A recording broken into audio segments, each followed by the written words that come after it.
Out of the car, you filthy animal. You don't belong in neighborhoods like this. The officer's fist slammed against the window before it was halfway down, while the second officer moved in fast, hand hovering near his holster. License, registration. Or did you leave it back in whatever dump you crawled out of? When Alana Brooks asked, calm and steady, why she'd been stopped, the first officer jerked the door open and dragged her onto the pavement. He forced her to her knees on the asphalt, gravel biting through fabric into skin. Hands over your head. Now. She laced her fingers above her hair as the second officer twisted her arm down hard, cuffs snapping tight around her wrists. The first officer crouched close, voice thick with contempt. Trash like you belongs in a cage. Alana lifted her chin from the asphalt. I'm your new police captain. Neither officer realized whose authority they had just chained. Before continuing, comment where in the world you are watching from, and make sure to subscribe, because tomorrow's story is one you can't miss. Through the windshield of her Lexus, Captain Alana Brooks studied the pristine suburban landscape of Maple Ridge Drive. Perfectly manicured lawns stretched like green carpets beneath mature oak trees. Children's bikes lay abandoned on driveways, their owners called in for dinner. American flags hung limp in the humid late afternoon air. She drove slowly, taking mental notes of her new jurisdiction. 23 years in internal affairs had taught her to observe everything. The "back the blue" signs, the security cameras mounted on garage corners, the way certain houses had extra locks, while others left their screen doors wide open. The flash of red and blue lights in her rearview mirror broke her concentration. Alana checked her speedometer. Exactly 25. 5 under the limit. She pulled to the curb, keeping her hands visible on the steering wheel as two officers approached, one on each side. The one at her window rapped sharply with his knuckles. Officer Clay Borden, according to his nameplate. His face was set in hard lines, jaw clenched. "License and registration," he barked, hand resting on his holstered weapon. "Good afternoon, officer," Alana said calmly. "May I ask why I'm being stopped?" "Broken taillight." "Step out of the vehicle." "I had my car serviced yesterday. All lights were functioning properly." Borden's face darkened. "I said step out of the vehicle. Now." Alana kept her movements slow and deliberate as she unbuckled her seatbelt. The second officer, Pike, hung back, watching with uncertainty. As soon as she opened her door, Borden grabbed her arm and yanked her forward. "Hands on the hood!" He slammed her against the hot metal, grinding her cheek into the sun-heated paint. The smell of wax and burning skin filled her nostrils. "Your vehicle matches a robbery suspect description," Borden growled, twisting her wrist when she tried to speak. "Stop resisting!" "I'm not resisting," Alana said evenly, even as pain shot through her arm. "This is unnecessary force, Officer Borden." "Shut up!" "Pike, search the vehicle." Pike hesitated. "Shouldn't we call in the plate first?" "I said search it." Alana heard her car door open, followed by rustling as Pike dug through her belongings. She kept her breathing steady, like her father had taught her after his own encounter with police brutality in '68. Stay calm. Stay alive. Document everything. "Well, well," Borden sneered, leaning close to her ear. "Pretty fancy address for this neighborhood. How does someone like you afford a place on Oakwood Court?" The implications in his tone made her stomach turn, but she kept her voice level. "Officer Borden, I suggest you check—" He yanked her arms behind her back, metal cuffs biting into her wrists. "I suggest you keep your mouth shut before you make this worse." A screen door creaked. Through her peripheral vision, Alana saw a woman step onto a nearby porch. Phone raised. Rosa Martinez. She recognized her from the community liaison files. Good. They needed witnesses like her.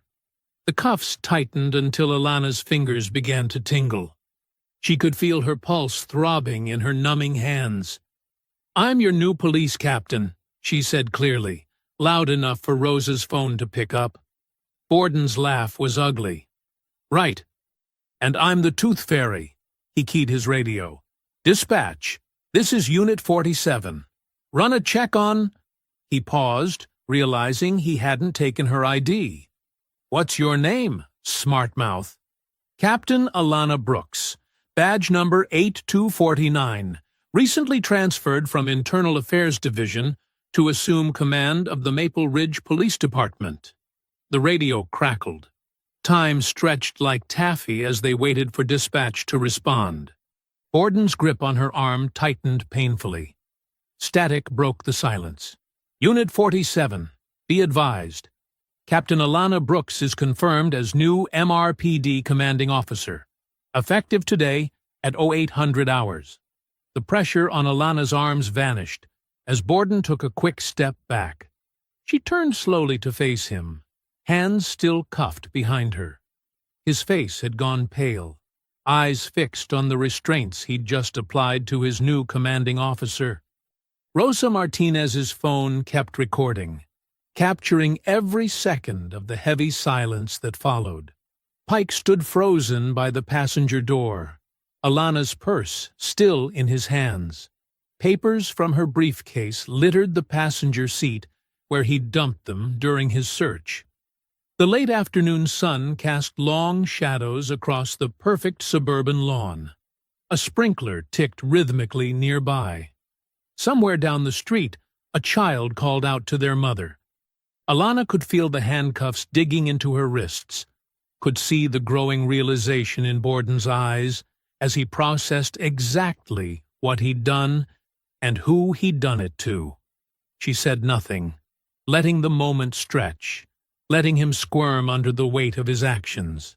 Rosa shifted on her porch, adjusting her grip on her phone. The small movement seemed to break the spell.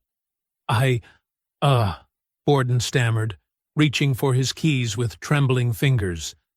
"Is there a problem, Officer Borden?" Alana asked quietly.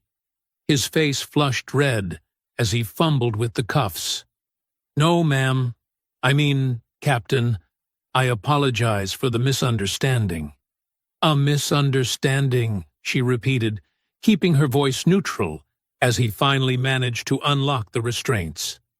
She rubbed her wrists, noting the deep red marks that would likely bruise. "Is that what we're calling this?" Pike had started gathering the scattered papers, shoving them haphazardly back into her briefcase. "Captain, I'm so sorry. We didn't—" "No?" she finished for him. "No, you didn't. But you didn't ask either, did you?"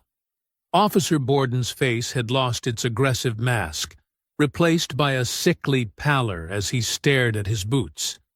Behind him, Officer Pike shifted nervously, running his hands through his hair.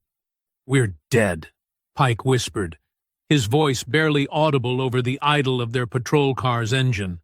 "We are so completely dead." Captain Brooks stood straight-backed on the pristine suburban curb, carefully adjusting her blazer where their rough handling had wrinkled the fabric. The red marks on her wrists were darkening, promising bruises that would serve as evidence. "I apologize again, Captain," Borden tried, his earlier sneer replaced by desperate politeness. "If we could just—" "Your badge numbers," she cut him off, voice precise and cold. "Both of them. Now. Captain, please, we can work this—" "Badge numbers," she repeated, "and you will both remain on scene until a supervisor arrives." Rosa Martinez hadn't lowered her phone, capturing every word from her porch.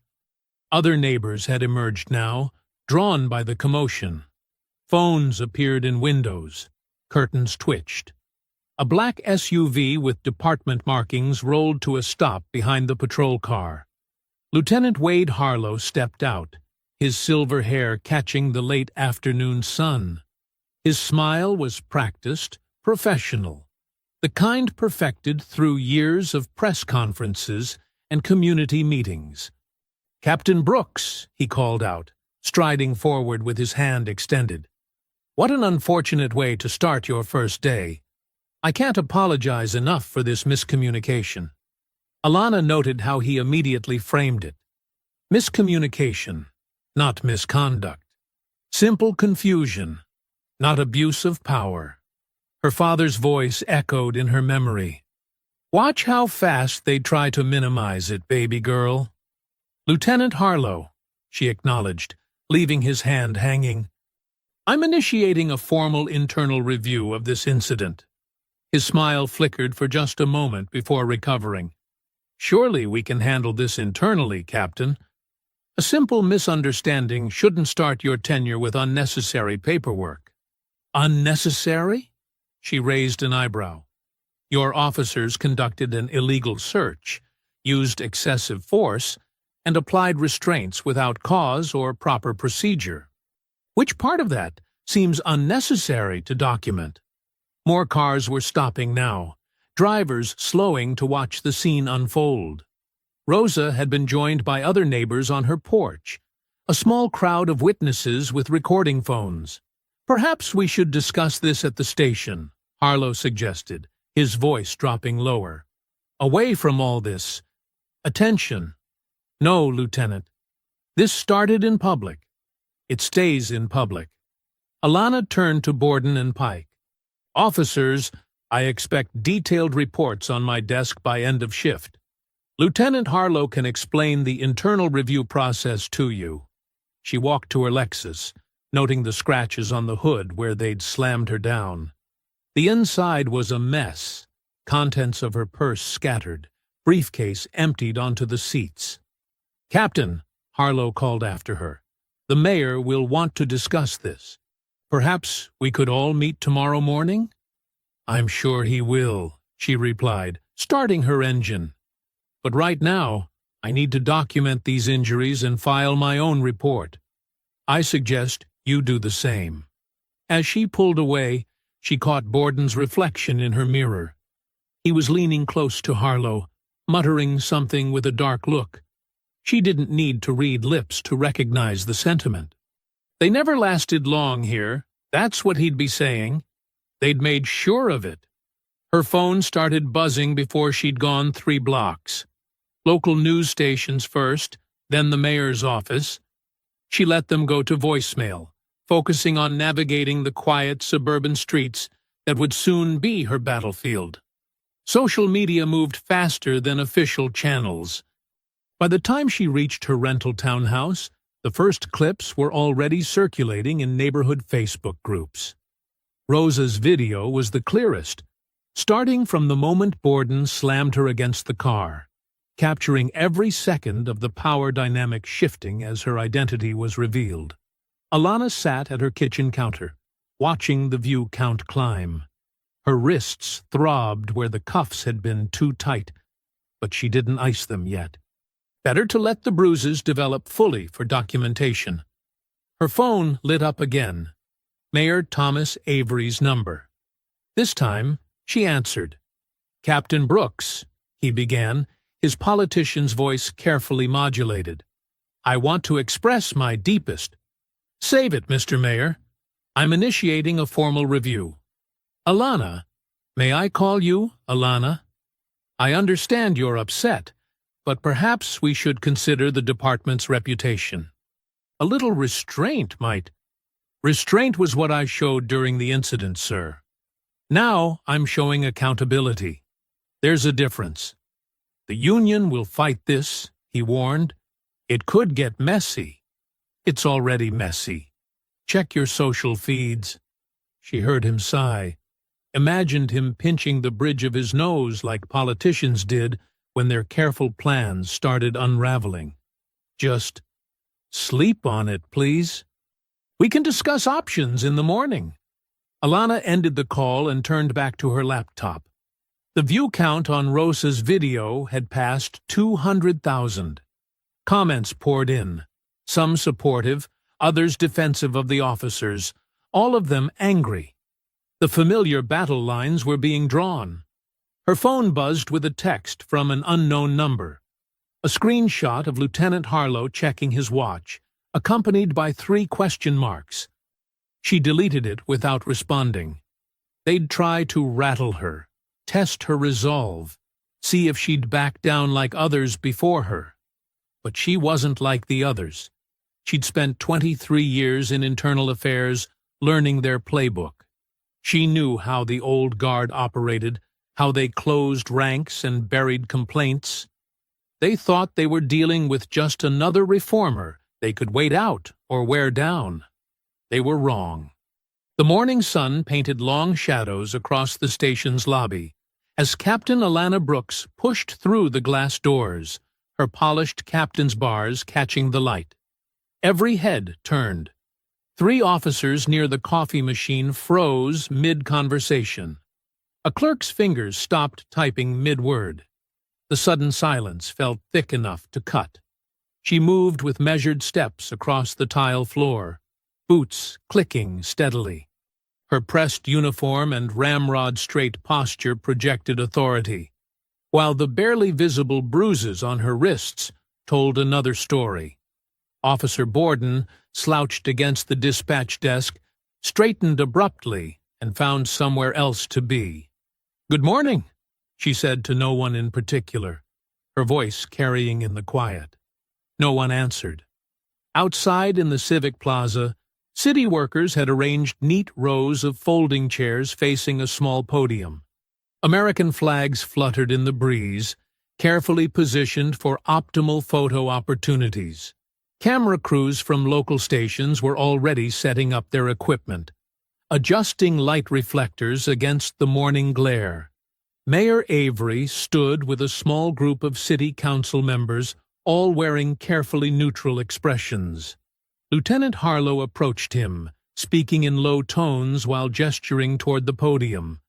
The mayor nodded, his politician's smile never wavering. "Captain Brooks," Harlow called out, waving her over. "We've got the ceremony scheduled for 9 sharp. The mayor would like a quick word beforehand about messaging." "Of course he would," Alana replied, matching Harlow's professional tone. She noted how he positioned himself between her and the mayor, playing gatekeeper even now. The swearing-in ceremony itself was a masterclass in suburban political theater. The mayor spoke about new chapters and building bridges. Harlow stood at attention beside Alana as she raised her right hand, his face a mask of supportive professionalism.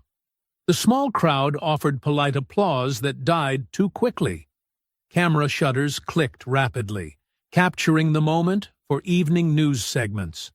As soon as the last hand was shaken and the final photo taken, Alana headed straight for the evidence room. The bruises on her wrists had deepened overnight, providing stark contrast to the crisp white of her uniform shirt. "I need to review yesterday's body camera footage," she told the evidence clerk. "Officers Borden and Pike, full shift." The clerk glanced nervously toward Harlow's office before logging into the system.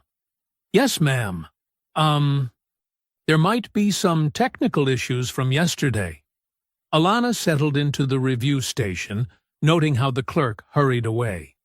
The footage started normally, the patrol car following her Lexus, the initial stop. Then, exactly when Borden grabbed her arm, the video jumped, 47 seconds missing, resuming just as dispatch confirmed her identity. The most damaging moments, conveniently absent. "Samir," she called to the IT technician hovering nearby. "Can you explain this gap?" Samir Patel approached reluctantly, his hands fidgeting with his ID badge. "It appears to be a sync error, Captain, sometimes when uploading to the server." "A sync error that perfectly matches the moment of excessive force?" Alana turned to face him fully. "Show me the server access logs." Samir's face paled. He glanced at the door, then back to Alana. That would require special— Now, Mr. Patel. His fingers trembled slightly as he pulled up the system logs.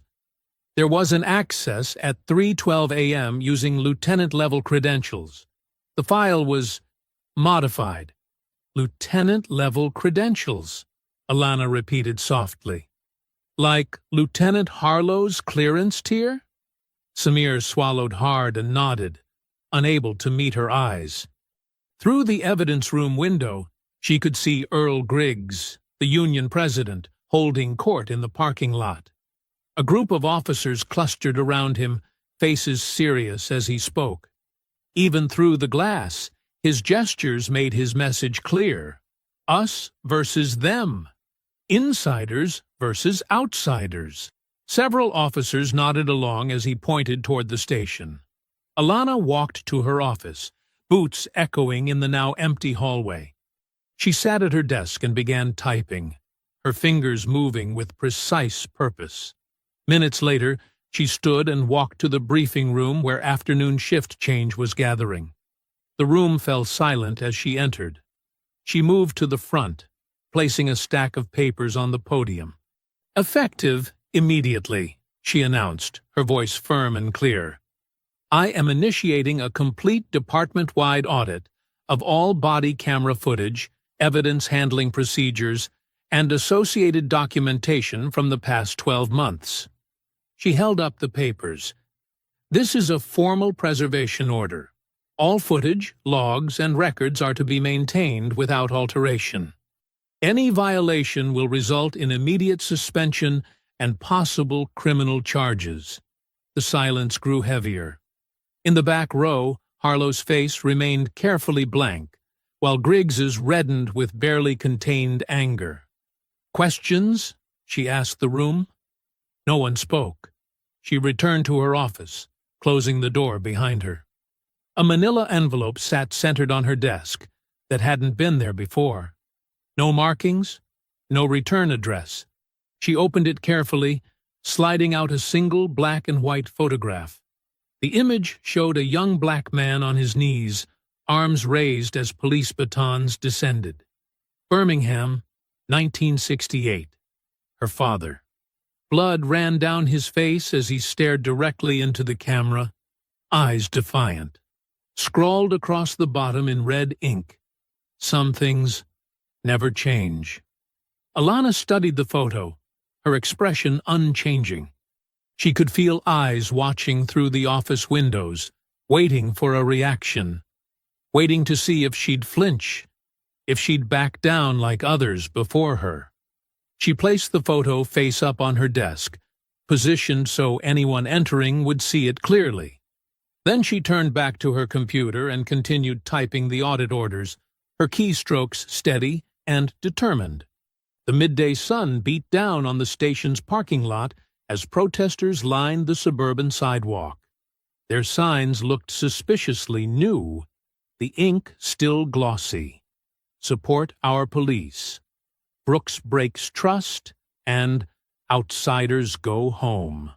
The crowd of about 50 people stood in neat rows, far too organized for a spontaneous gathering.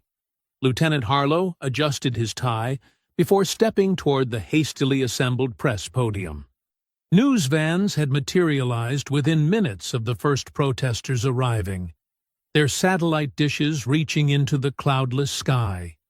Earl Griggs worked his way through the crowd, patting shoulders and whispering in ears, conducting their responses like an orchestra. We're all one community here, Harlow said smoothly into the microphones, his voice carrying across the lot. Change is always challenging, but we need unity, not division. He paused, letting his words sink in. Our officers have served this community faithfully for generations. Any suggestion of systemic problems is, frankly, offensive to the men and women who risk their lives daily. The crowd responded on cue with approving murmurs and nods. Griggs smiled from the sidelines, satisfaction clear on his face as he watched his performance unfold. Captain Brooks stepped forward, her uniform crisp despite the heat. The murmurs turned to scattered boos, quickly hushed as cameras swung her way. "Thank you all for being here," she began, her voice steady and measured. "In the interest of transparency and public trust, I'm announcing today that we've contracted an independent firm to conduct a comprehensive audit of all body camera footage and disciplinary processes." She held up a document. "The City Council approved this measure this morning." The crowd's reaction was immediate and hostile. "Go back to the city," someone shouted. "We trust our police," called another. Griggs didn't even try to hide his smirk. Within hours, the police scanner crackled with a string of crimes. 3 smash-and-grab robberies at local businesses, an armed theft at Springfield Pharmacy, a car break-in spree in the Oakwood subdivision. But something was off about the response times. In the dispatch center, Alana watched the GPS tracks of patrol cars taking circuitous routes to calls. Unit 27 somehow needed 20 minutes to reach a location 4 blocks away. Unit 15 accidentally turned down 3 wrong streets responding to an alarm. She recognized the pattern, a coordinated slowdown designed to let fear build in the community. "Captain?" Samir Patel stood in her office doorway, shifting nervously from foot to foot. "There's something you should know." He glanced over his shoulder before continuing. "Someone accessed the evidence servers again last night, between 2 a.m. and 4 a.m. They were searching for specific date ranges." Alana nodded, unsurprised. "Thank you, Samir. I need those access logs." "Already printed them." He placed a folder on her desk, then hurried away as if the papers might burn him. Her desk phone rang. Rosa Martinez's voice came through, tight with anger. "Captain Brooks? I need to report an incident. Officer Borden just cornered me near my driveway when I was getting my mail." Alana's pen moved across her notepad. "Tell me exactly what happened." "He asked if I still had that video of your arrest. Said I should be careful what I post online because accidents happen in nice neighborhoods too." He smiled the whole time, like he was just being friendly, but Rosa's voice hardened. "I'm not afraid of him, but you should know what they're doing. I appreciate you reporting this, Ms. Martinez. I'll need a formal statement." "I'll be there in 20 minutes, Rosa said firmly. After taking Rosa's statement, Alana gathered the evidence server logs and headed to Harlow's office. He was on the phone, but waved her in with that practiced smile. Family photos lined his shelves. 3 generations of police officers in uniform. "Captain Brooks," he said warmly after hanging up. "Quite a morning we've had. These demonstrations are unfortunate, but you know how passionate our community is about law enforcement." "Let's talk about server access," Alana replied, laying the logs on his desk. "Specifically, the multiple late-night entries using lieutenant-level credentials." Harlow's smile didn't waver.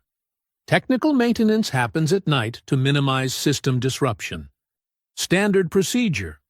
Maintenance that coincidentally targets footage from specific incidents, that removes 47 seconds of an arrest, that searches dates matching ongoing investigations. You're new here, Captain." Harlow leaned back, still smiling, but his eyes had gone cold. "You don't understand how things work in communities like this. The suburbs might look peaceful, but they bite hard, especially when outsiders try to fix what isn't broken." "Is that a threat, Lieutenant?"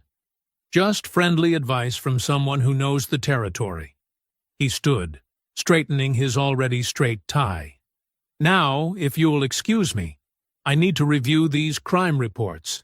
Response times seem unusually slow today. We should look into that." Through his office window, Alana could see Griggs still working the remaining protesters, hands moving animatedly as he spoke. Several officers stood nearby, arms crossed, watching the station entrance. Borden's patrol car crept past Rosa Martinez's cafe for the third time that hour. Harlow's smile widened a fraction.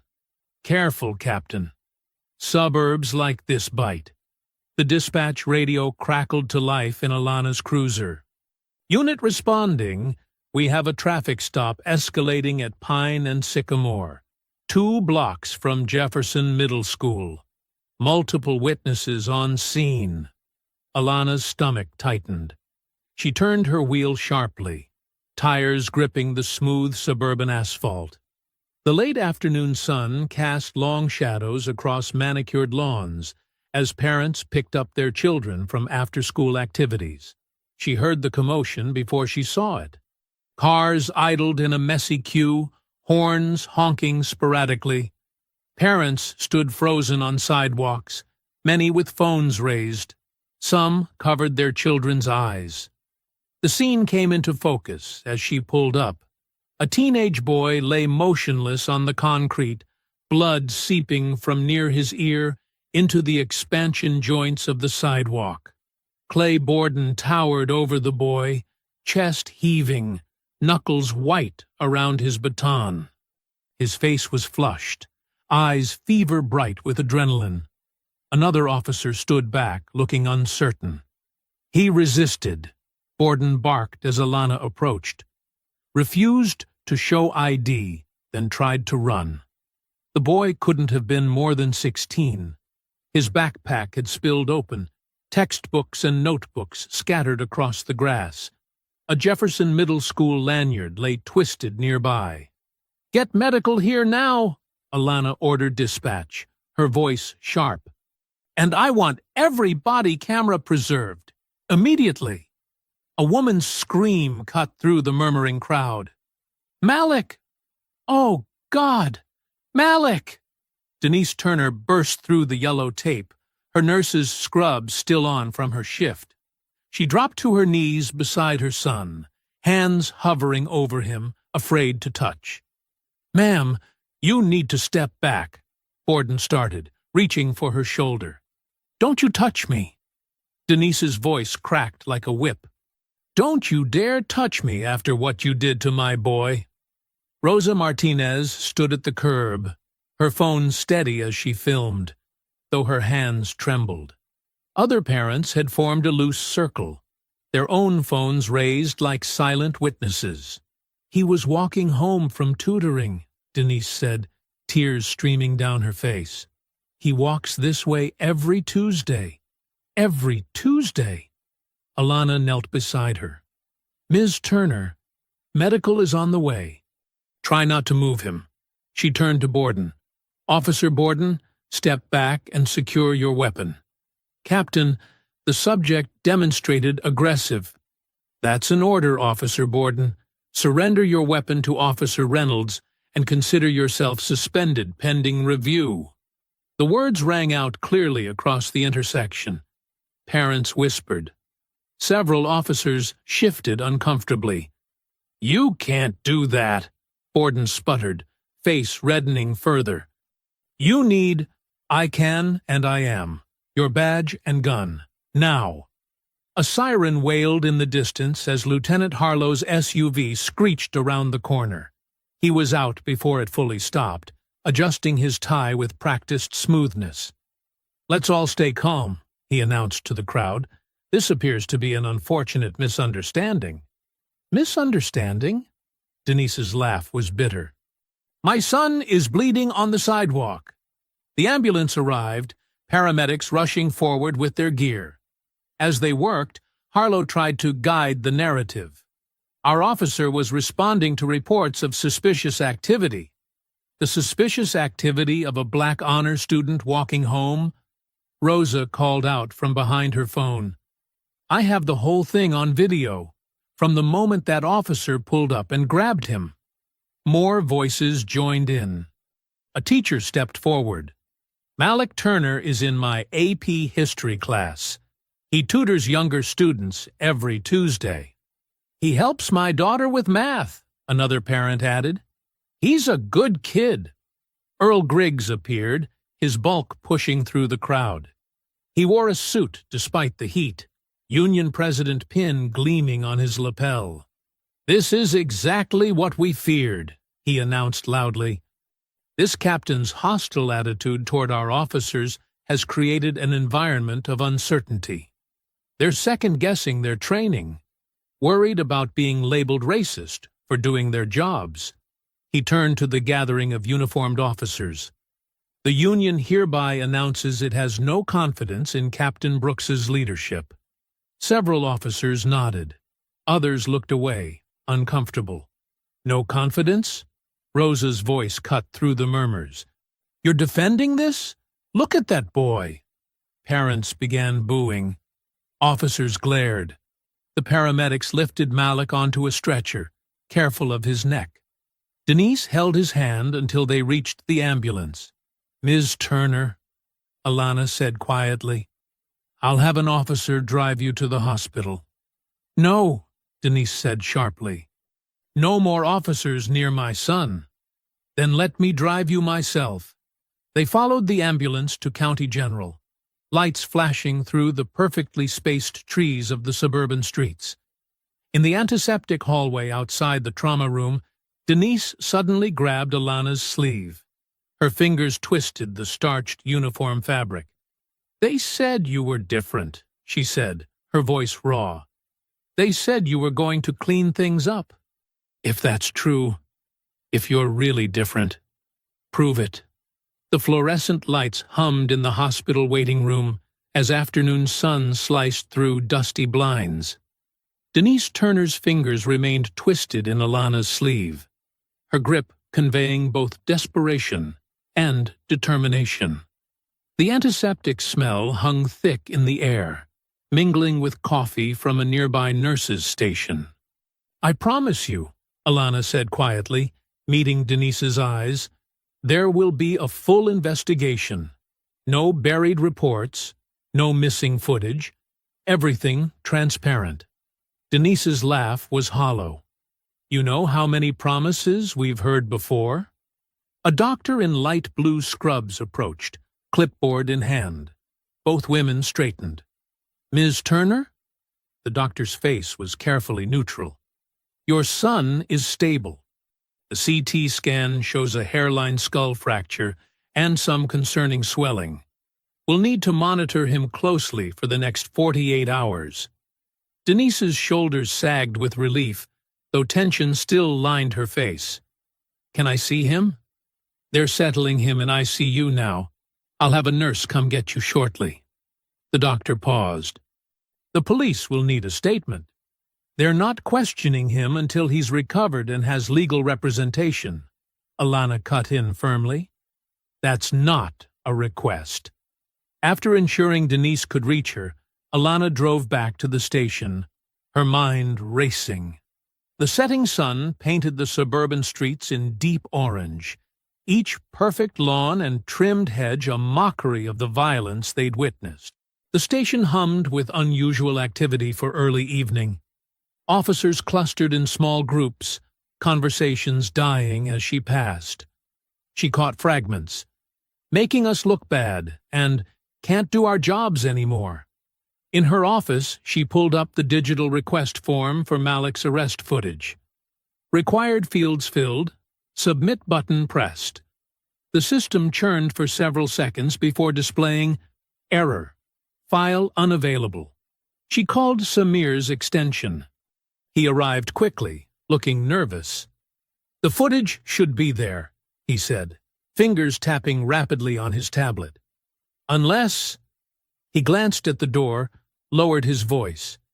"There's an encrypted backup server. It requires dual authorization, you and Lieutenant Harlow, to access certain protected files." "Protected files?" Alana's voice was sharp. "Show me." Samir led her to the cramped server room, fans whirring in the artificial cool. He pointed to a sleek black unit. "This handles all body cam storage." but some footage gets automatically flagged and moved to secure storage, usually use of force incidents or sensitive situations. Get me in. I can't. Not without Lieutenant Harlow's credentials. It's a two-key system. Alana found Harlow in the break room, holding court with several officers. His smile didn't reach his eyes. We need to access Malik Turner's footage. Now. I'm afraid that's not possible, Captain. He stirred creamer into his coffee with deliberate slowness. Given the sensitive nature of an ongoing investigation, we need to maintain strict chain of custody protocols. I'm ordering you to provide access, and I'm following department procedure by securing evidence. His voice carried just enough for the watching officers to hear. We wouldn't want anything compromising the investigation, would we? Back in her office, messages blinked on her screen. Dispatch reporting multiple officers calling in sick for tomorrow's shifts. Response times to calls climbing. A neighborhood watch alert about suspicious activity, spreading panic. Her desk phone rang. Mayor Avery's number. Captain Brooks. His voice oozed concern. I'm hearing disturbing reports about department morale. Officer Borden is a decorated veteran. Perhaps a temporary reinstatement while we review procedures. A teenager is in ICU with a fractured skull. Alana cut him off. No. The union is threatening a vote of no confidence. The community is worried about response times. We need to consider... I'm considering evidence and justice, Mayor. Nothing else. After hanging up, she pulled department records. Overtime sheets, complaint dismissals, use of force reports. Hours passed as she built a spreadsheet tracking patterns. Suspicious clusters emerged. Officers in Harlow's inner circle logging overtime that didn't match gate records. Complaints mysteriously resolved with signatures dated before incidents occurred. The station grew quiet as night settled in. Through her window, she could see empty desks in the bullpen, a few lonely screensavers glowing. She spread paper copies across her desk, circling names in red. Harlow's signature on dismissed complaints. Griggs signing off on questionable overtime.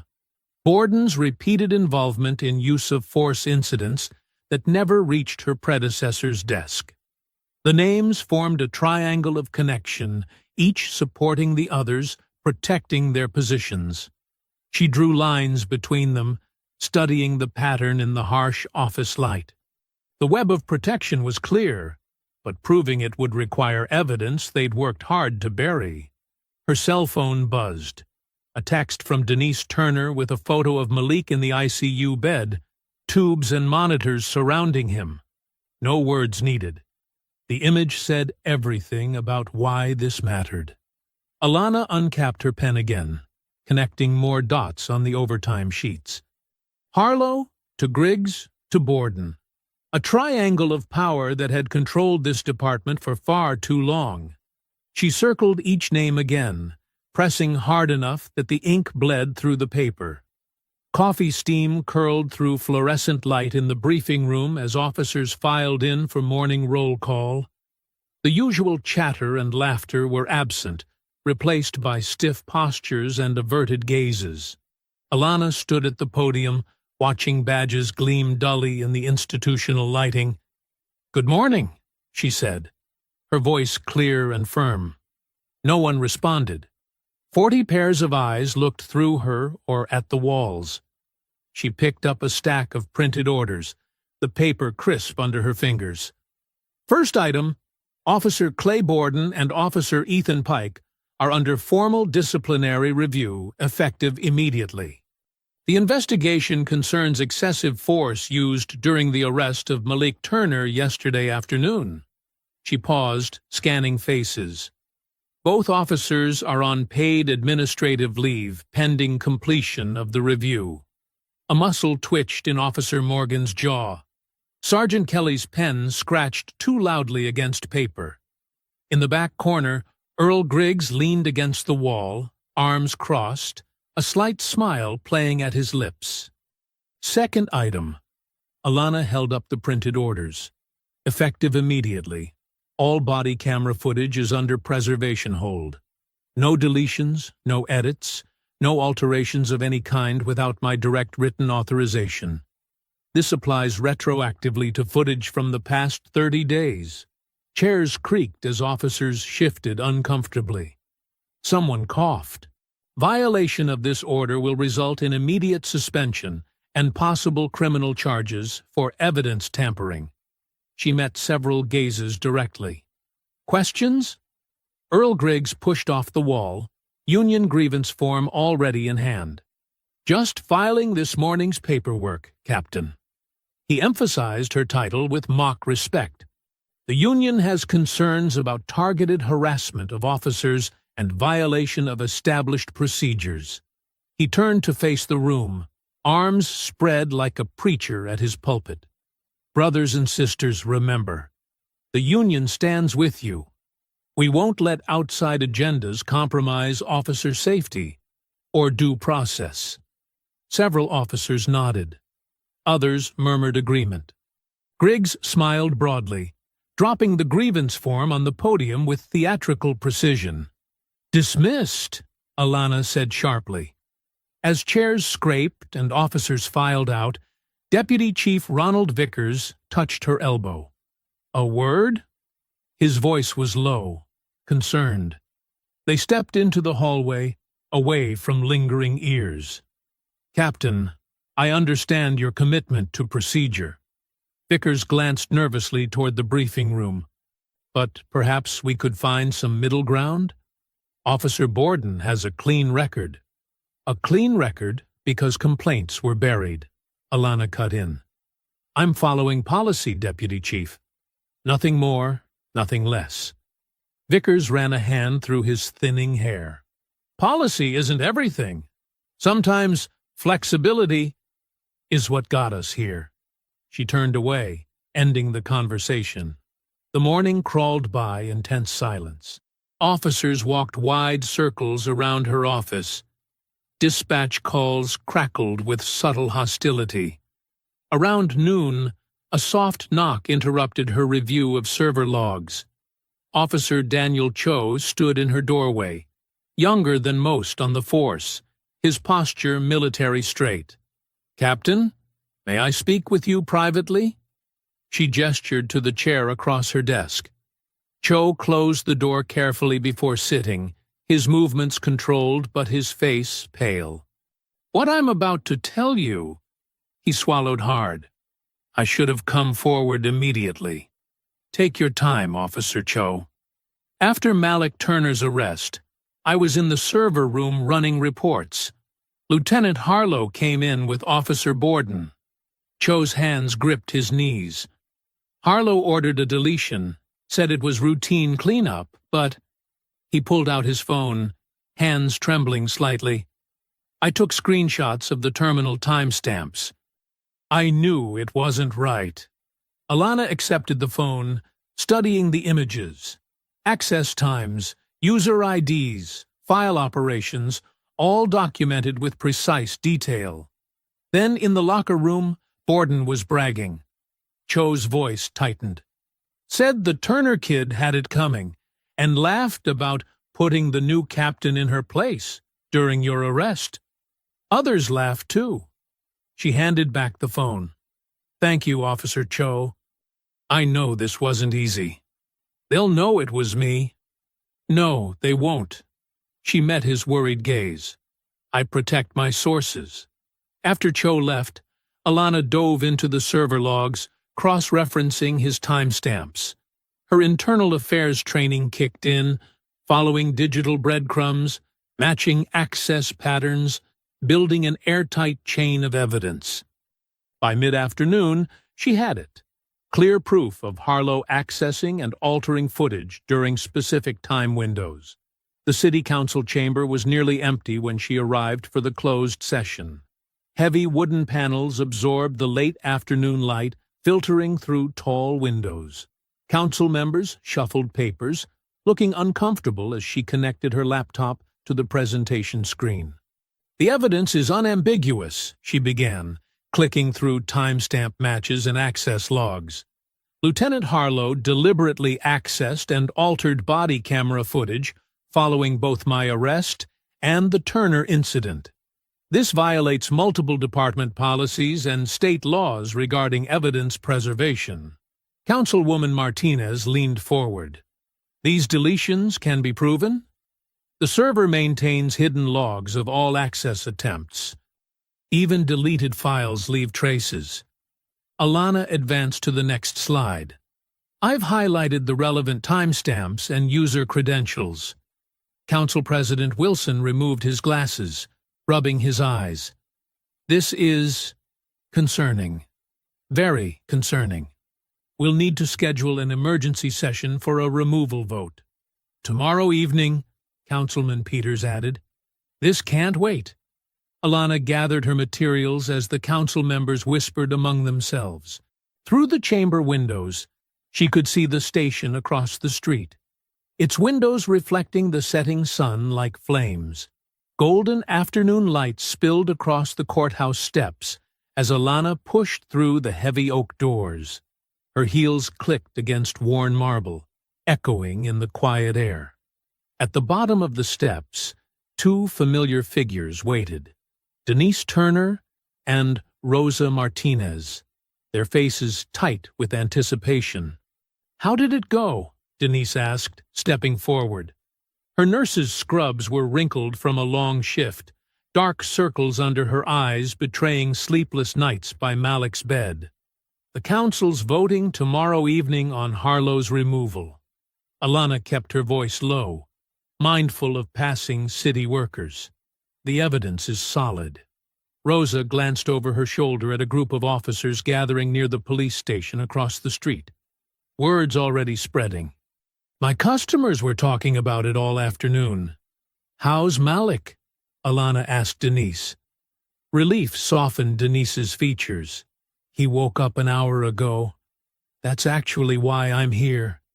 She pulled out her phone, fingers trembling slightly. "He told me what really happened. I recorded it."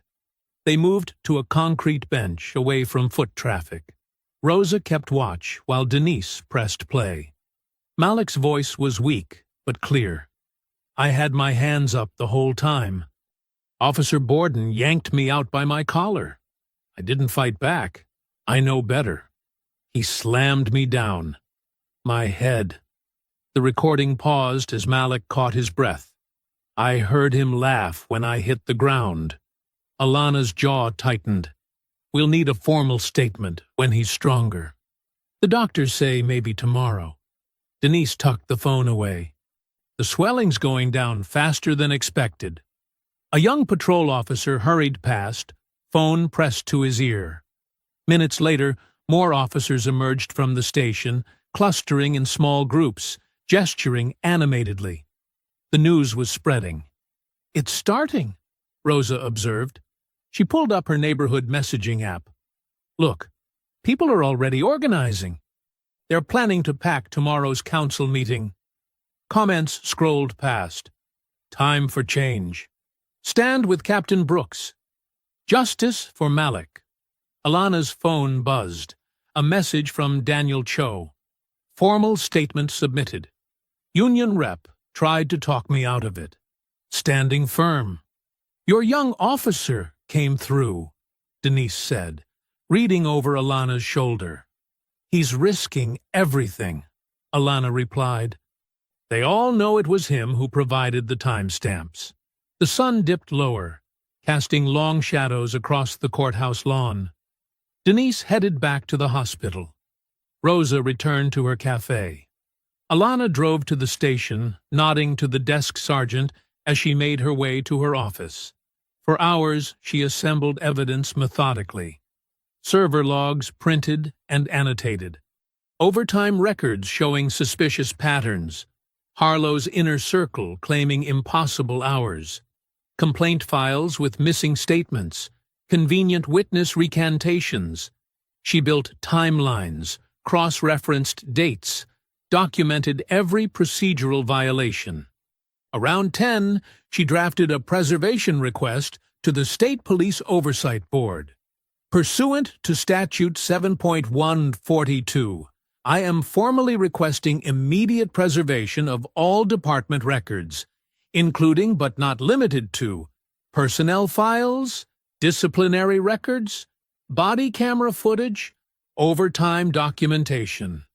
She detailed specific dates and incidents, knowing Harlow's allies would try to destroy evidence once the removal vote became official. Her father had taught her early. Document everything. Trust no one. Build your case like steel. The office grew quiet as night shift began. Officers avoided her hallway. Only the soft whir of the printer and distant radio chatter broke the silence. Near midnight, her phone started buzzing. Unknown numbers, one after another. She let them go to voicemail. The evidence package took shape. 3 thick binders of documentation, everything time-stamped and notarized. She made copies, storing one set in her personal safe, another in her car's locked trunk. Trust no one. Her father's voice echoed. Her email pinged at 4:47 a.m. Subject line, Notice of Investigation, Official. The first paragraph hit like ice water. The city attorney's office has received credible allegations of financial misconduct during Captain Alana Brooks's tenure with the Chicago Police Department Internal Affairs Division. She read further, her throat tightening. The charges were precisely crafted. Unauthorized access to confidential files, selective enforcement, misallocation of department resources. Nothing provable. Everything damaging. Dates and details woven together to create a picture of corruption. These allegations require immediate review.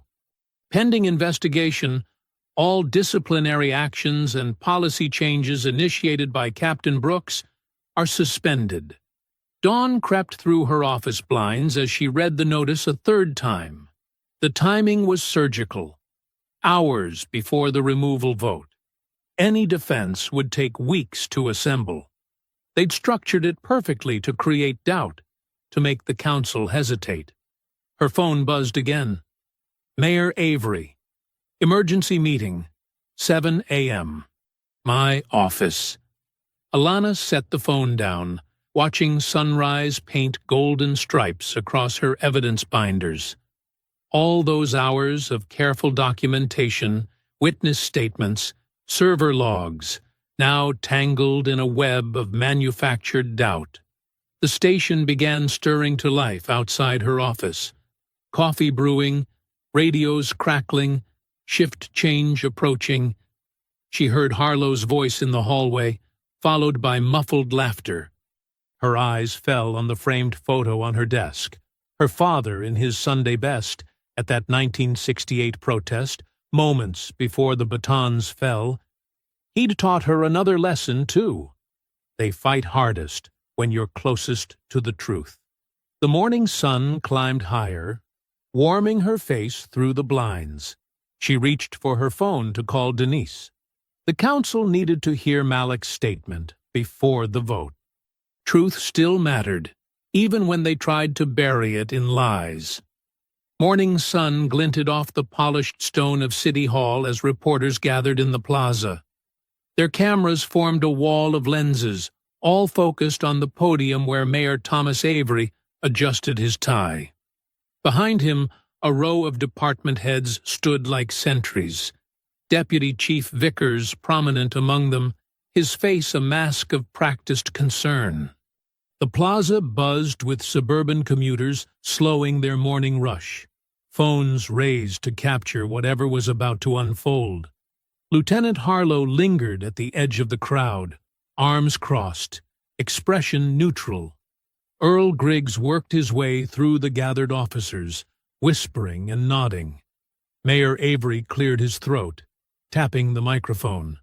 "Good morning. I've called this press conference to address serious allegations that have come to light regarding Captain Alana Brooks.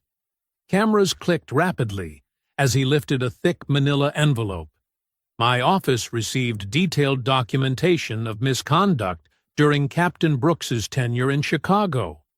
These charges require immediate attention. Alana stood to the side, straight-backed in her uniform, watching the career she'd built unravel in carefully crafted soundbites.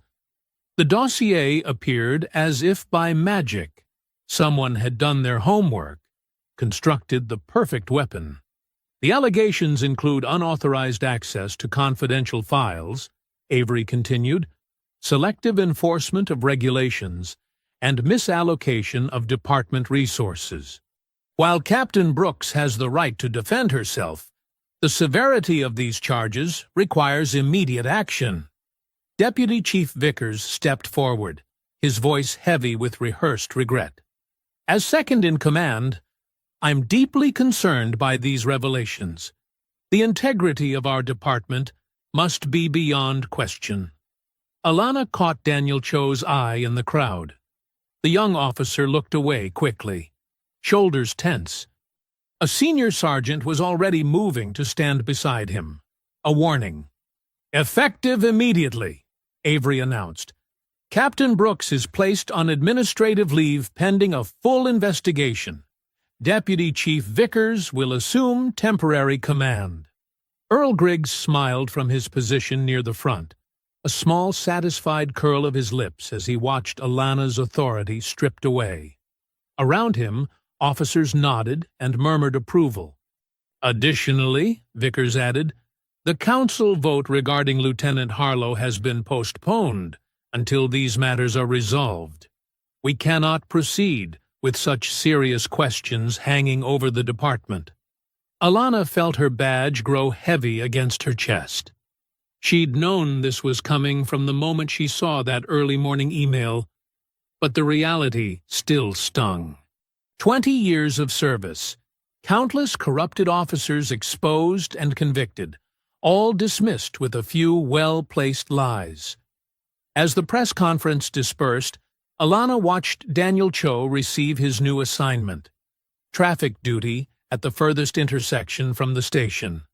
The message was clear: cross the blue line, pay the price. "Captain Brooks!" Denise Turner's voice cut through the crowd. She pushed past reporters, Rosa Martinez close behind her. "Is this true? Tell me this isn't happening." Alana moved them away from the hungry cameras. "Denise!" "My son is still in the hospital," Denise's voice cracked. "Borden is still out there. You promised me." "I know." Alana kept her voice steady. "I swear to you, these charges are fabricated. They're trying to stop the investigation because we're getting close." "Close to what?" Denise demanded. "Another dead end? Another betrayal?" Rosa touched Denise's arm. "Look at the timing. They're scared of what she found." "They should be," Alana said quietly. "I have evidence that goes beyond Malik's assault, patterns of misconduct, covered-up complaints, financial irregularities. That's why they're doing this now." Denise wiped angry tears. "Evidence doesn't help if they take you down first." "Trust me," Alana said. "I've dealt with corruption before. They fight hardest when you're closest to the truth." As the plaza emptied, Harlow approached with 2 officers. "Your badge and department credentials, Captain." His voice carried just enough sympathy to seem appropriate for the cameras still rolling nearby. Alana removed her badge slowly, felt its familiar weight one last time. She handed over her department ID and building access card. The ritual of surrender, performed under morning sun. "I'll need your weapon as well," Harlow added. The ghost of a smile touched his lips. She unholstered her service pistol, cleared it professionally, handed it over, grip first. Protocol to the end. The drive home felt surreal. Suburban streets rolled past, Trimmed lawns, American flags, children's bikes on porches. The same neighborhood where they'd first tried to break her, forcing her face against a hot car hood.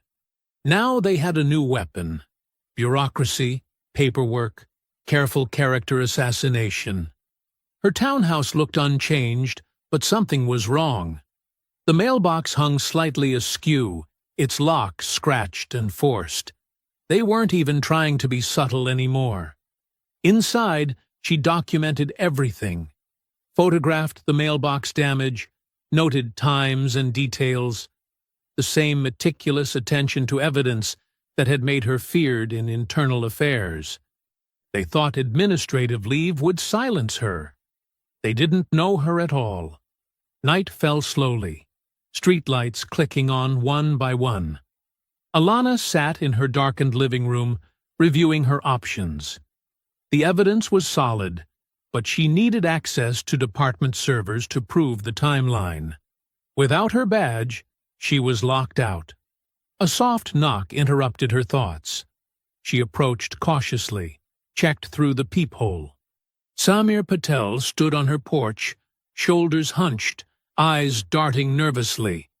When she opened the door, he thrust a small flash drive into her hand. "They didn't delete everything," he whispered, voice trembling. The living room lamps cast warm pools of light across Alana's hardwood floor as Samir Patel slipped inside. His hands shook while securing each lock, checking twice to make sure they caught.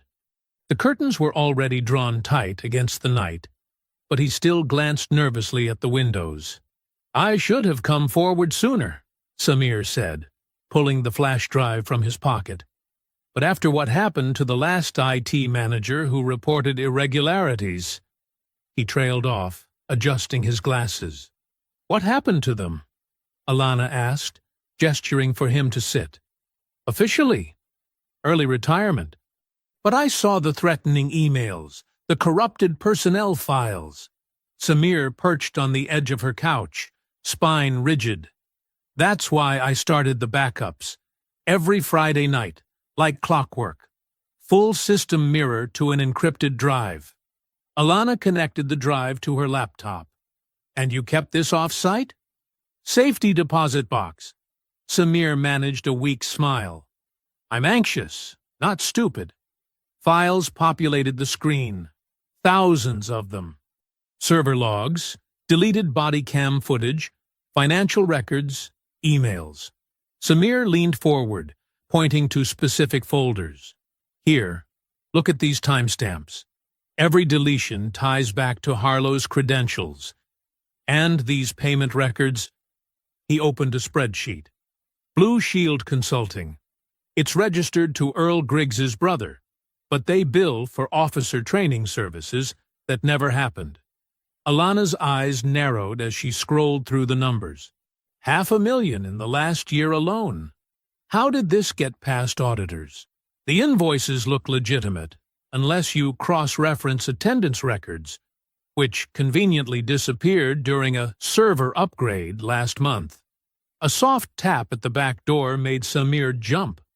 Alana checked the security camera feed on her phone. Daniel Cho stood in the shadows of her small garden, collar turned up against the night. She let him in quickly. "Sorry for the cloak and dagger," Daniel said, brushing past potted herbs. "But they're watching the front of your house. Borden's cousin parks his truck down the block every few hours." "What made you come tonight?" Alana asked. Daniel's jaw tightened. "I was at Marino's diner after shift. Borden was there with some guys from the union, drinking, running his mouth. He was bragging about the Chicago story, how they'd found someone to build the perfect complaint file, said it would teach the her about consequences." "Did he mention specifics?" "Just that it cost serious money. But Griggs said it was worth every penny to protect the department's culture." Daniel spat the last word. Another tap at the back door. Denise Turner this time clutching her phone. Her nurse's scrubs were wrinkled from a long shift, dark circles under her eyes. "They tried to threaten my boy today," she said, without preamble. "But the hospital cameras caught everything." She pulled up a video on her phone. The footage showed a hospital hallway, Malik's room visible at the edge of frame. Clay Borden leaned into the doorway, his back to the camera but his posture unmistakably aggressive. "I can't hear what he's saying," Alana said. "The night nurse could," Denise replied. "She was around the corner. Said he told Malik that accidents happen all the time in custody, and some people never wake up from sedation." Her hands shook with rage. "Security chased him out, but they're scared to file a report." Alana connected her laptop to the TV, creating a larger workspace. "Samir, help me organize these files chronologically.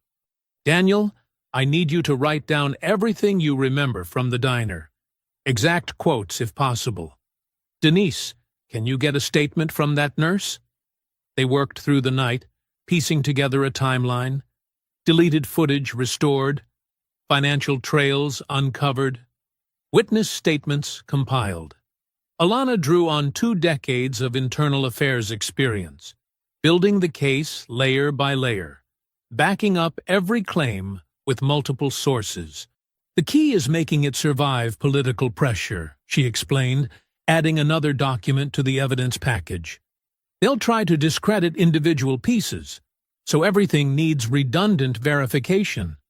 If one witness falters, another source supports the same point." Around 3 a.m., Samir discovered emails between Harlow and a private investigator in Chicago, discussing payment for opposition research on Alana. The timing matched perfectly with the misconduct allegations. "They're not as careful about covering their tracks anymore," Daniel observed, reviewing the emails. "They're used to getting away with everything." "That's how corruption works," Alana said. "It feeds on itself, gets bolder, sloppier. They think they're untouchable." Dawn approached as Alana finished compiling the evidence package.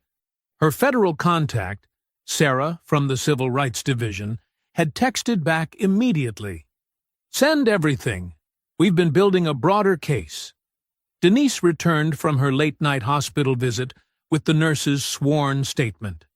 "Malik's doing better," she reported. "He wants to testify about what really happened during his arrest." "We'll need his statement," Alana said. "But first, we have to ensure his safety." She turned to Daniel. "Can you coordinate with hospital security? Set up a protection detail with officers you trust?" He nodded. "I know a few who are sick of Borden's tactics." At 6:47 a.m., Alana encrypted the evidence package and sent it to multiple federal addresses. She logged into the department's press system, her credentials still worked there, and scheduled an emergency press conference for 11 a.m.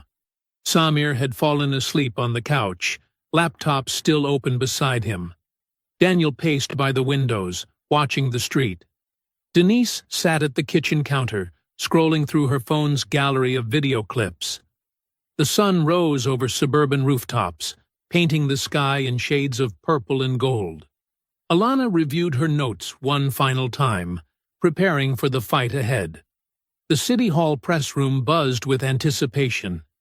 Camera lights created a harsh glare across the wooden podium as journalists packed every seat.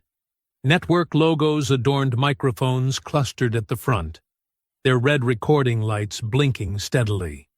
The room smelled of coffee and nervous energy. Lieutenant Wade Harlow leaned against the back wall, arms crossed, a practiced smile fixed on his face. Mayor Thomas Avery fidgeted with his tie in the front row, while Earl Griggs whispered intently to a cluster of uniformed officers near the door. At exactly 11 a.m., Captain Alana Brooks strode in through the main entrance. She wore her full dress uniform despite being on administrative leave, brass gleaming under the lights, every crease razor sharp. Her face betrayed no emotion as she took her place behind the podium, arranging a thin folder before her. "Good morning," she began, her voice carrying clearly through the speakers. "I'm here to address several serious matters concerning corruption and misconduct within the department." Harlow's smile tightened slightly. Griggs stopped whispering. "First, I'm releasing the complete, unedited body camera footage from 2 recent incidents." She nodded to the tech operator, who pulled up the video on the large screen behind her. "This is from my own arrest on Maple Ridge Drive." The raw footage played, showing Officer Borden's aggressive approach, the brutal takedown, his mocking comments about her address. The audio captured every threat, every racial undertone. When it ended, she displayed server access logs highlighting the deleted segments and who had accessed them. Lieutenant Harlow's credentials were used to alter this footage at 3:12 a.m. the following morning, she stated, indicating the timestamps. Several reporters began typing furiously. She transitioned smoothly to Malik Turner's arrest footage.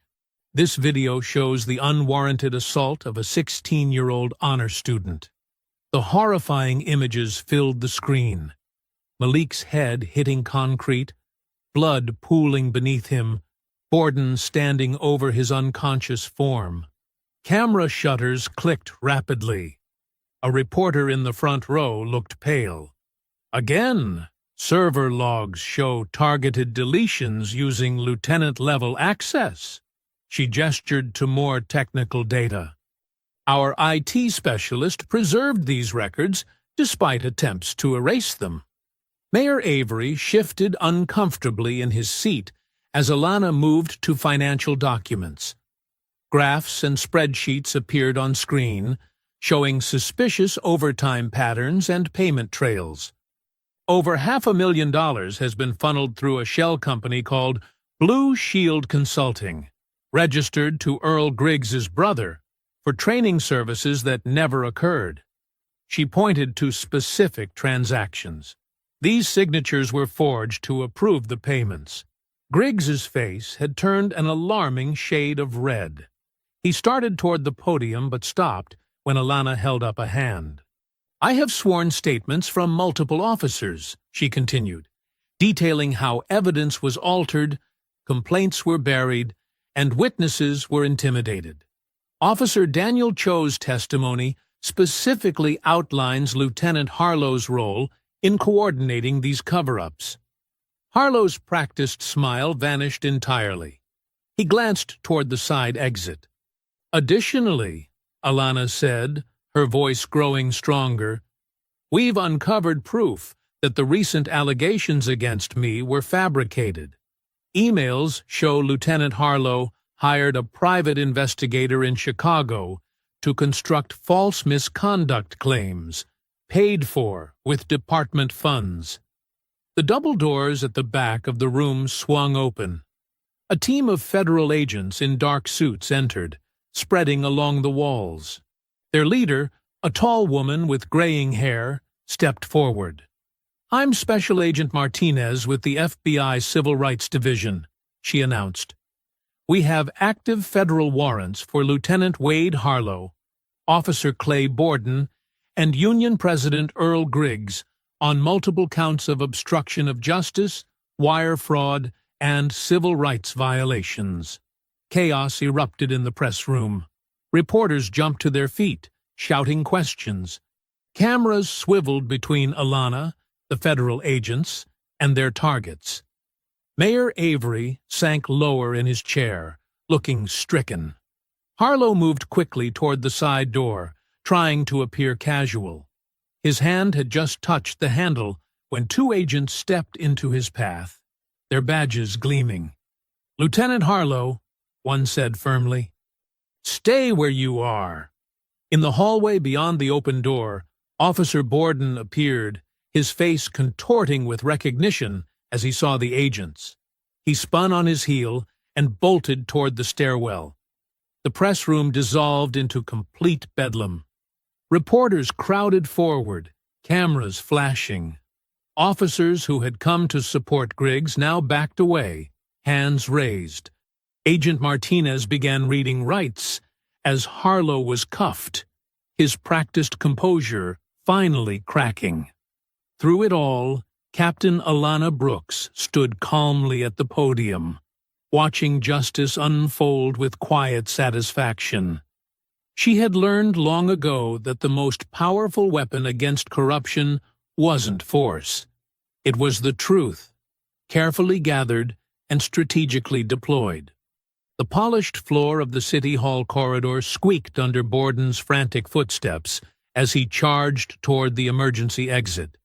His face was flushed red, tie flapping, desperation evident in every movement. He didn't see the federal agent rounding the corner until it was too late. The collision echoed through the marble hallway. Both men went down hard, papers scattering across the floor. Borden scrambled to his feet first, wild-eyed and panting. "Get off me!" he snarled, shoving away the agent's reaching hands. "I didn't do anything wrong." Two more agents converged quickly, their movements practiced and efficient. Borden thrashed violently, his carefully maintained image of authority crumbling with each desperate attempt to break free. "This is a setup!" he shouted, voice cracking. "You can't!" One of the agents swept Borden's legs, while another grabbed his arms. They took him down hard onto the cold floor, the impact driving the air from his lungs. The handcuffs clicked shut with decisive finality, steel biting into his wrists. Journalists spilled out of the press room, cameras raised high to capture every second. The harsh electronic whir of dozens of shutters filled the air as Borden was hauled to his feet, his perfectly pressed uniform now wrinkled and askew. Officer Pike stood frozen in the press room doorway, his face ashen as he watched his former partner being led away. Something seemed to break inside him. His shoulders slumped, and he stepped forward, speaking loudly enough for the nearest reporters to hear. "The taillight stop was fake," he blurted out, his voice shaking. "All of it. Lieutenant Harlow told us to put pressure on Captain Brooks before she could settle in. Said we needed to show her who really ran things." He swallowed hard. "I knew it was wrong, but I went along with it anyway." The admission sent a fresh wave of excitement through the gathered press. Cameras swung between Pike's confession and Borden's ongoing struggle with the agents. Deputy Chief Vickers, who had been trying to fade into the background, suddenly found himself the focus of intense scrutiny. Under the glare of camera lights and pointed questions, Vickers' composure cracked. He tugged at his collar, sweat beading on his forehead. "I hereby tender my immediate resignation," he announced stiffly, not meeting anyone's eyes. "I was unaware of the full extent of these activities." The claim rang hollow in the corridor. Several reporters scoffed audibly, and someone called out, "How many reports crossed your desk, Chief?" Mayor Avery, trapped by the surging crowd of journalists, looked like a man watching his political career implode in real time. Microphones thrust toward his face forced him to respond. "The city," he started, then cleared his throat. "The city offers its deepest apologies for these shocking revelations. We will cooperate fully with federal investigators to ensure complete transparency." Outside the building's main entrance, a crowd had gathered on the broad steps. The news was spreading fast through phones and social media. Some people cheered and hugged. Others stood in stunned silence, their back-the-blue shirts suddenly feeling heavy on their shoulders. Dozens of phones recorded the moment federal agents led Harlow and Borden out in handcuffs. Denise Turner stood at the edge of the crowd, gripping Rosa Martinez's hand so tightly her knuckles were white. Tears streamed down her face. Tears of fury for what had happened to Malik, tears of relief that justice was finally breaking through. Rosa pulled her close, whispering fierce words of support. Captain Alana Brooks emerged last, her expression composed and professional. She didn't smile or gloat. Instead, she watched with steady focus as consequences cascaded through the department she'd been sent to clean up. Her father's old photo from 1968 flashed in her mind. His beaten face on that distant protest line. Some things did change, if you fought hard enough with truth as your weapon. The afternoon sun slanted across the council chamber as emergency session was called to order. The vote was swift and decisive. Captain Brooks would be reinstated immediately with expanded oversight authority. The same council members who had wavered days before now spoke passionately about accountability and reform. Alana sat quietly through the proceedings, her posture straight, her uniform still crisp despite the day's chaos. She had learned long ago that true change wasn't about dramatic gestures or personal victory. It was about steady pressure, careful documentation, and the patient building of an undeniable case. As the unanimous vote was recorded, she allowed herself a single deep breath, not of celebration, but of determination for the work still ahead. Outside the chamber windows, news vans lined the streets, their satellite dishes reaching skyward. The story was already spreading beyond their suburban boundaries, forcing other departments to question their own shadows. The fluorescent lights buzzed overhead in the station briefing room, casting harsh shadows across tense faces. Row after row of officers stood at rigid attention, their shoulders stiff and jaws clenched. The air crackled with a mixture of fear and barely contained resentment. Some avoided eye contact entirely, while others stared straight ahead with defiant expressions. Captain Alana Brooks entered the room, her footsteps echoing in the absolute silence. She carried a leather portfolio containing the official reinstatement papers, moving to the podium with measured steps. The same podium where Harlow had once held court, spreading his poison through the ranks. "At ease," she said, her voice carrying to every corner without needing to raise it. No one moved. She opened the portfolio and began reading the reinstatement order, each word precise and clear. By unanimous vote of the City Council, effective immediately, I am reinstated as captain of this department with expanded oversight authority. She looked up, meeting the hostile stares directly. Let me be absolutely clear about what this means. She pulled out a stack of documents and held them up. These are the new departmental policies. Each of you will sign an acknowledgement before leaving this room. She began listing the changes, her tone brooking no argument. First, all body cameras will now upload directly to secure cloud storage. No local deletion capability, no editing access. External IT contractors will manage the system. Several officers shifted uncomfortably. Second, a civilian oversight board is being established. They will have full access to complaint files, use of force reports, and body camera footage. Any attempt to obstruct their investigations will result in immediate termination. Murmurs rose from the back rows. Alana continued without pause. Third, mandatory retraining for all personnel. Ethics, de-escalation, and implicit bias courses. Monthly assessments. Failure to meet standards means desk duty until you do. She placed both hands on the podium, leaning forward slightly. The old system is dead. The Brotherhood does not supersede the law. Your loyalty is to the badge and the citizens it represents, not to each other's secrets. Officer Daniel Cho sat in the front row, his posture straight but relaxed. Unlike his colleagues, his expression showed quiet relief. Beside him, Samir Patel hunched in his chair, trying to make himself invisible as hostile glances darted his way. "Officer Cho!" Alana called out. "Step forward!" Daniel rose smoothly and approached the podium. Some officers muttered "rat" under their breath, but Alana's sharp glance silenced them. "In recognition of your integrity and commitment to proper procedure, you are hereby promoted to sergeant."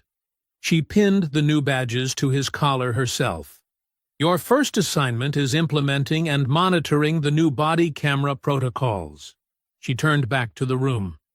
"Mr. Patel has been granted official whistleblower status and will report directly to my office as head of IT security. Any retaliation against him will trigger federal intervention." The tension in the room ratcheted higher. Alana pulled out another stack of papers. "Effective immediately. All patrol supervisors are reassigned. New rotation schedules are posted. This breaks up existing cliques and ensures fresh eyes on every shift." She began distributing the assignments, ignoring the glares and clenched fists. "Overtime requires dual authorization now. Every hour will be audited. All past complaint files are being reviewed for patterns of misconduct." She looked up, her gaze sweeping the room. "If you have something to confess, my door is open for the next 48 hours. After that, discoveries will be handled by federal investigators." Through the windows, residents could be seen gathering on the lawn outside the station. They stood in small groups, some with phones raised, others just watching. Their presence felt like silent witness to the transformation happening inside. "Sign your acknowledgement forms before leaving," Alana said, gesturing to the stack on a side table. "These confirm you understand the new policies and the consequences for violations. Anyone who refuses to sign will be placed on immediate administrative leave pending termination review." One by one, officers filed past the table. Some signed quickly and left, others paused to read every word, but all of them signed. The scratching of pens on paper filled the tense silence. Outside, the crowd continued to grow. They stood like sentinels, watching the station as if monitoring the passage of a storm. Parents who had witnessed Malik's assault stood beside neighbors who had filmed Alana's own humiliation on Maple Ridge Drive. Their presence sent a clear message. The old ways were over. As evening approached, the community center down the street began filling up for the scheduled neighborhood meeting. Through the glass doors, Malik Turner appeared, his head still wrapped in bandages. He moved carefully, but held himself straight, ready to tell his story to a packed room of attentive listeners. The community center gym hummed with nervous energy as dusk painted the high windows purple.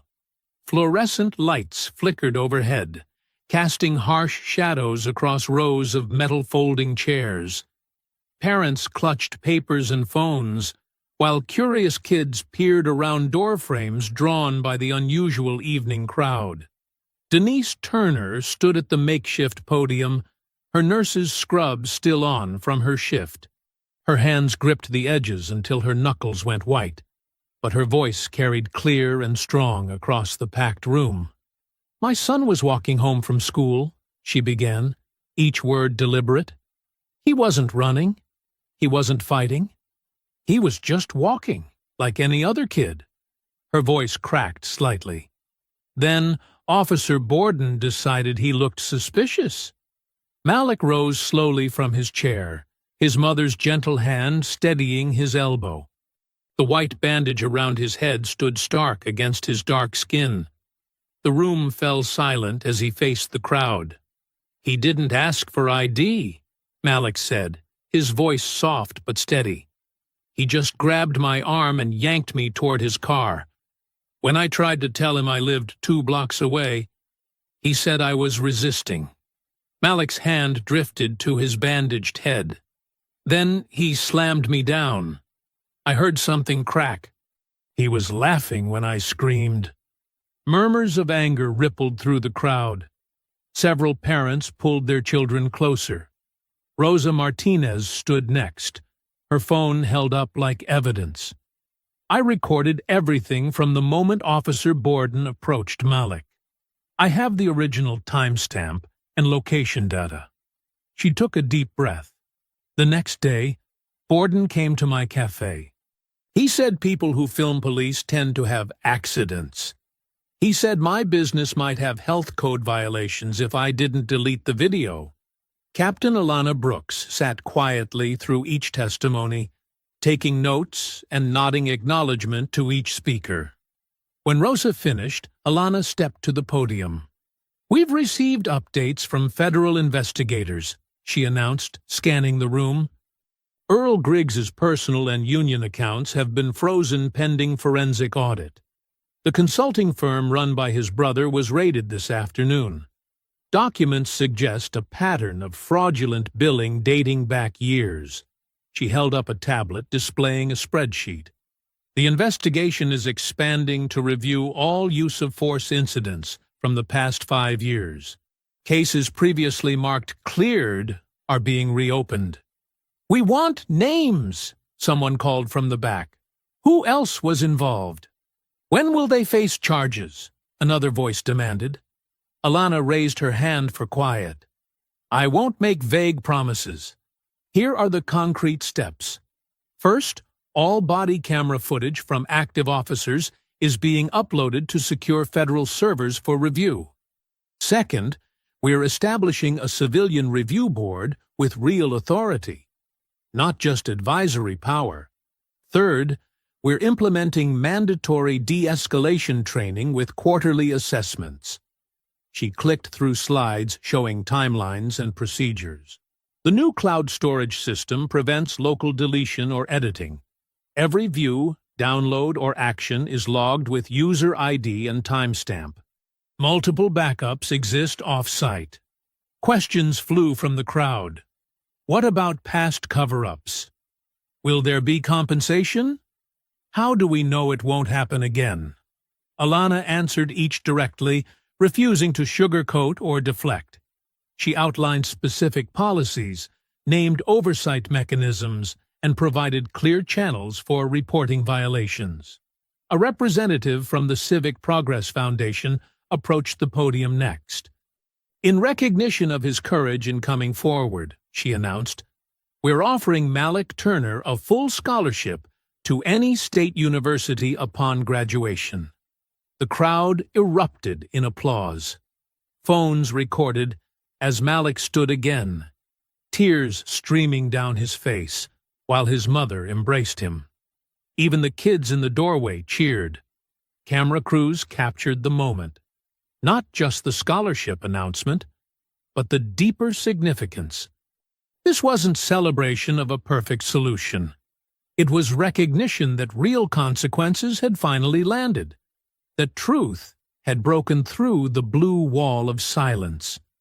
Local reporters scribbled notes as residents shared their own stories, past encounters suddenly relevant again as federal investigators expanded their search.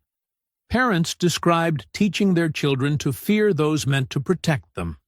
Others recalled suspicious traffic stops, missing complaint forms, convenient camera malfunctions. As the meeting continued, Alana's phone buzzed with updates. More officers coming forward with information, additional accounts frozen, evidence preservation orders landing on desks across 3 counties.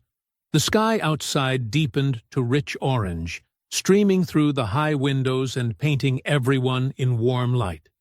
Meeting participants broke into smaller groups, sharing contact information and organizing neighborhood watch committees. Kids who had been watching from the doorways finally ventured in, drawn by the energy of positive change. When the formal portion concluded, Alana gathered her materials quietly. She checked her watch, nodded to Denise and Malik, and headed for her car. She had one more stop to make while daylight lasted. A drive down Maple Ridge Drive, where everything had started. Twilight settled over Maple Ridge Drive like a gentle curtain, streetlights flickering to life one by one. The suburban street had returned to its usual quiet, but tonight it held a different kind of silence, one of anticipation rather than complicity. 8 new police recruits stood at attention on the same stretch of sidewalk where, months earlier, Captain Alana Brooks had been forced to her knees. Their fresh uniforms gleamed under the amber glow of streetlights, badges catching occasional glints of the fading sun. Sergeant Daniel Cho stood beside Alana, his posture relaxed but alert. His promotion had raised eyebrows, but his unwavering integrity during the investigation had earned respect from both the department and community. Across the street, a crowd gathered on Rosa Martinez's well-kept lawn. Denise Turner stood with one arm protectively around Malik's shoulders, his healing progressing well enough that he'd ditched the bandages last week. Rosa held her ever-present phone, though tonight she wasn't filming confrontation. She was documenting progress. Other neighbors lined the street, some who had filmed Alana's arrest, others who had turned away. Tonight, all eyes were focused forward, watching this new chapter unfold.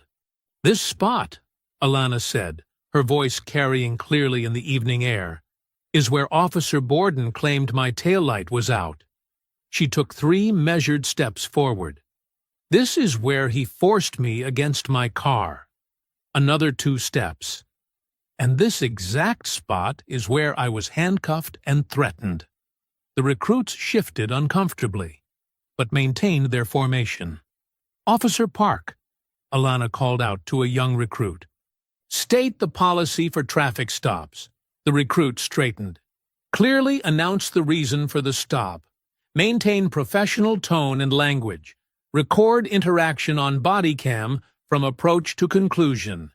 Inform driver of their rights if search is requested. Document all actions in detail." "Officer Rivera, what's our policy on consent searches?" "Explicit verbal consent required. No coercion or threats. Right to refuse must be clearly stated. Written documentation mandatory. Supervisor notification for all searches." Alana moved down the line, having each recruit recite different sections of the new policies: use of force guidelines, complaint procedures, witness protection protocols.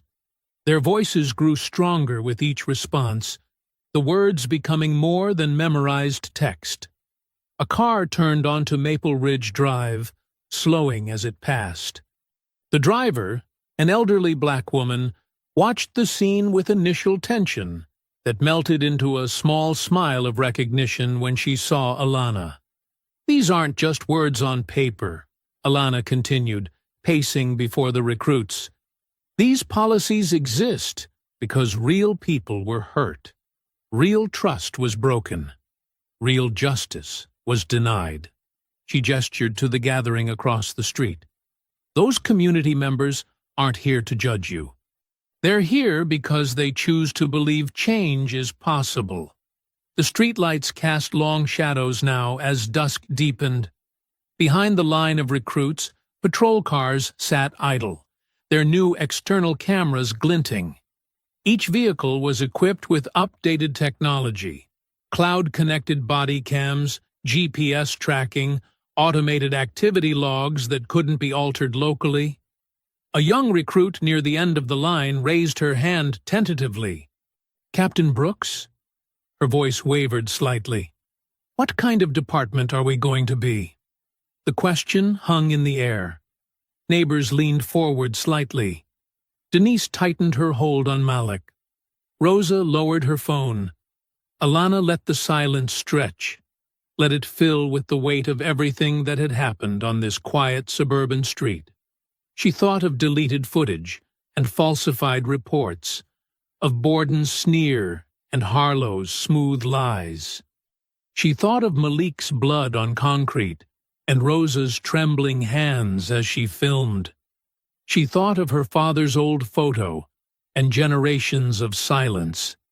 When she finally spoke, her voice was even and clear, carrying to every corner of Maple Ridge Drive, the kind that doesn't flinch when the truth speaks. The applause started softly, just a few hands at first, then building like a wave. It rolled across Rosa's lawn and down the street, past trimmed hedges and American flags, past houses where people had looked away, and houses where they had finally chosen to see.